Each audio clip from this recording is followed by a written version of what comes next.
Today we'll talk about vitamin D and corona. So vitamin D is a fat soluble vitamin and it is important for bone health by regulating calcium and phosphorus metabolism.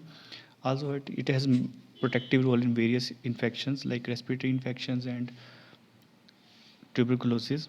So a meta-analysis which was published in BMJ showed that vitamin D supplementation protected against the low respiratory tract infection and also the severity of infection was less. So benefit was most in those patients who were deficient in vitamin D.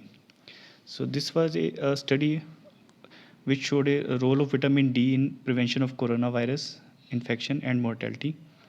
So we will see this table to analyze the results of this study. So they studies the European countries, their mean vitamin D levels and number of cases per million population and number of deaths per million due to coronavirus.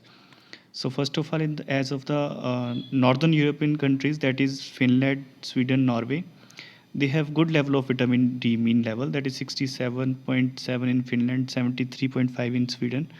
So number of cases per million were around 500 to 800, and number of deaths in Finland it was 7 deaths per million, and in Sweden it was 68. In Norway it was 19 deaths per million. As we move to southern European countries like Italy and Spain, their mean vitamin D levels was less as compared to northern countries. It was 50 in Italy and 42.5 in Spain.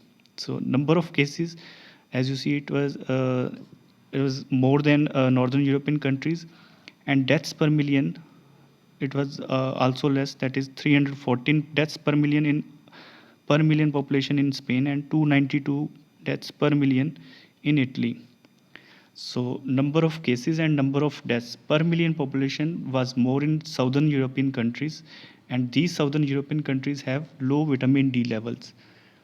So the hypothesis was created that vitamin D supplementation could prevent the severity of coronavirus disease among the population.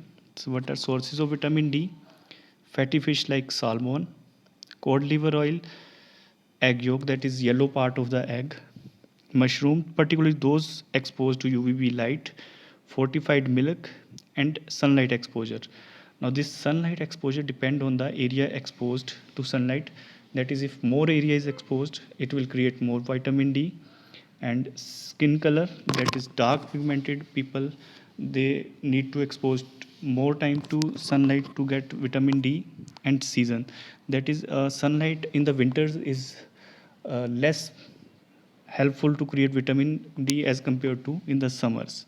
So these are the various sources by which we can elevate our vitamin D levels. Thanks.